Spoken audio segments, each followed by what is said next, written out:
Still I Rise is an interesting poem written by Maya Angelou, an Afro-American poetess.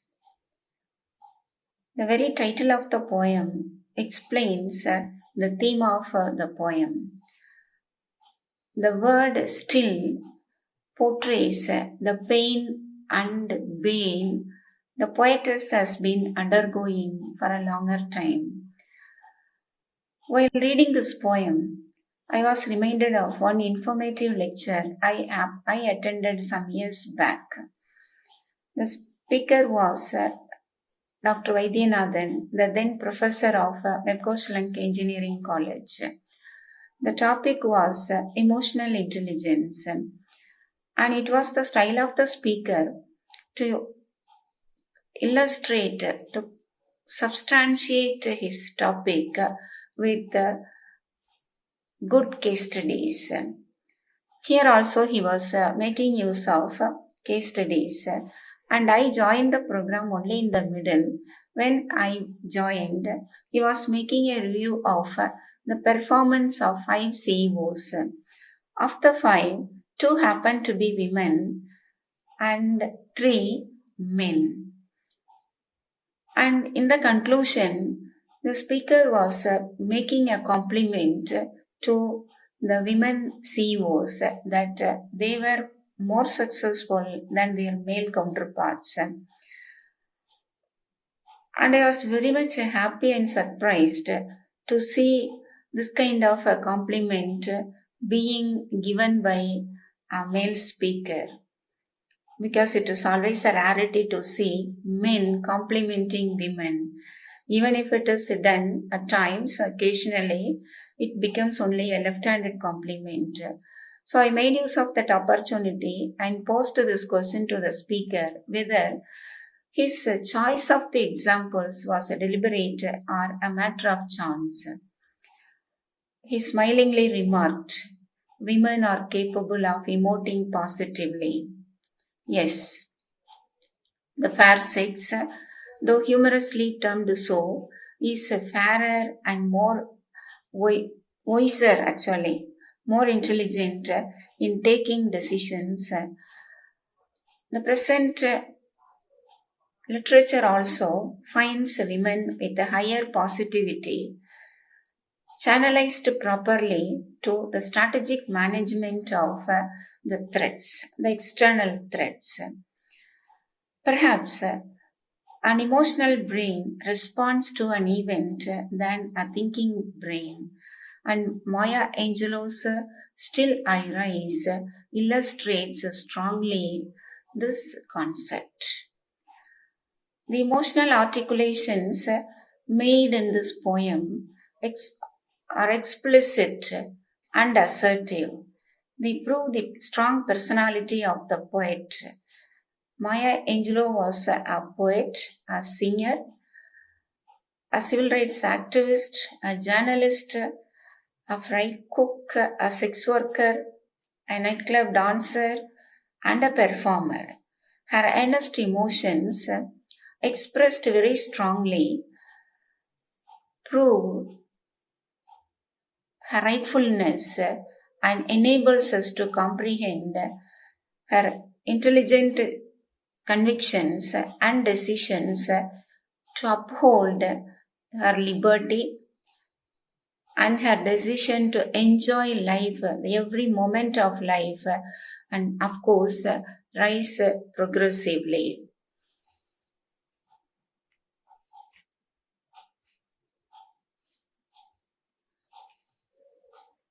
And I think every one of us must read this poem because it gives us a very beautiful message that it is our moral right to recognize and respect the women around us.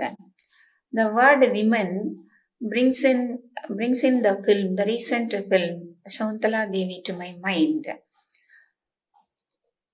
Nowadays, the directors are making good films, and one such film is the Shauntala Devi, portraying the great mathematical genius, Shauntala Devi.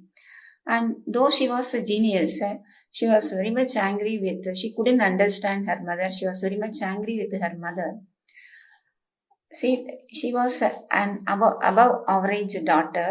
Her mother was an ordinary woman. This above average daughter was not able to understand the average mother. But ironically, the very same anger was continued by her own daughter, Anu. Right? Anu was an average woman, average daughter. She was angry with her mother, who was above average. But both of them later repented that they were not able to understand the women in their mothers. So, to avoid such repentance, we must understand the women rightly, and therefore let us enjoy this poem and get the beautiful message so that we can implement it.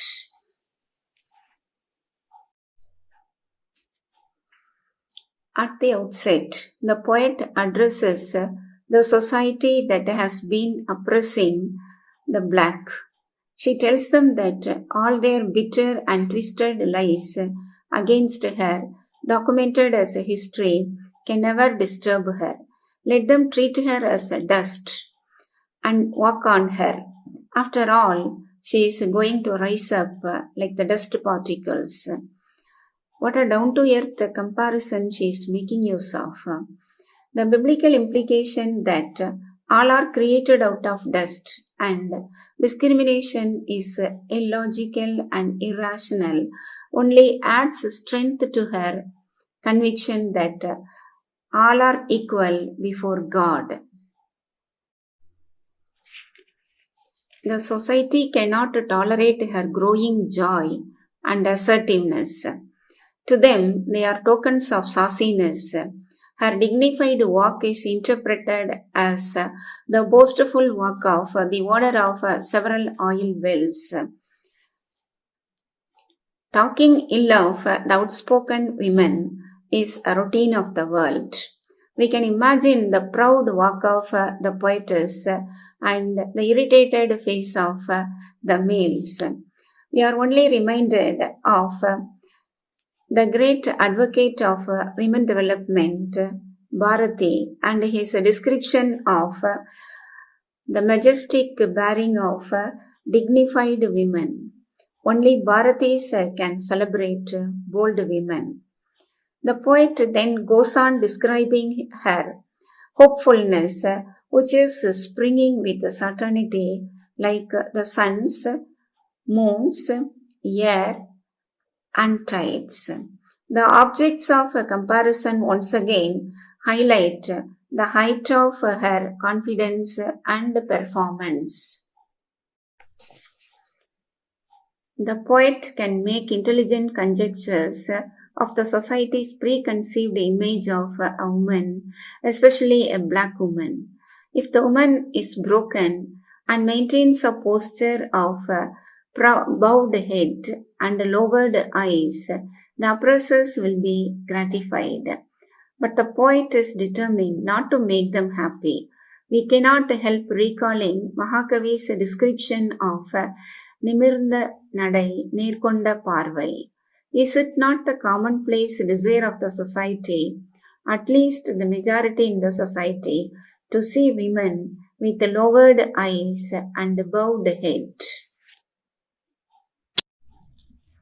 The poet proceeds to describe her amazing confidence and great attitude, which make her constantly so proud and bold that her opponents, say the oppressors, envy her as if she is having gold mines in her backyard. And this attitude of thinking well of herself irritates the society, ostensibly the white males. The status denoting phrases, I have got oil wells pumping in my living room and gold mines in my backyard, imply the poet's enormous sarcasm and sense of pride. It is then she makes her loudest proclamation that she will rise, unmindful of the oppressor's torments displayed in the form of shooting words, disdainful looks, and killing hatefulness. Our regard for the poet increases when we note that she generously uses the material or status symbols like oil wells, gold mines, and diamonds with the oppressors.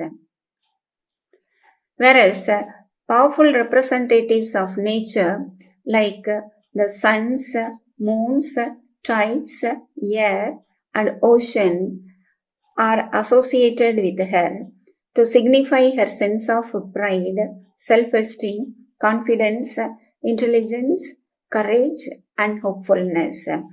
This proves the supremacy of the poet over the fault finders.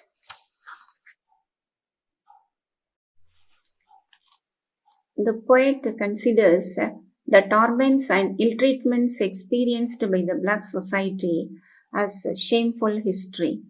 However, Maya Angelou declares that she is going to create a history by rising up from a painful past, a past rooted in pain.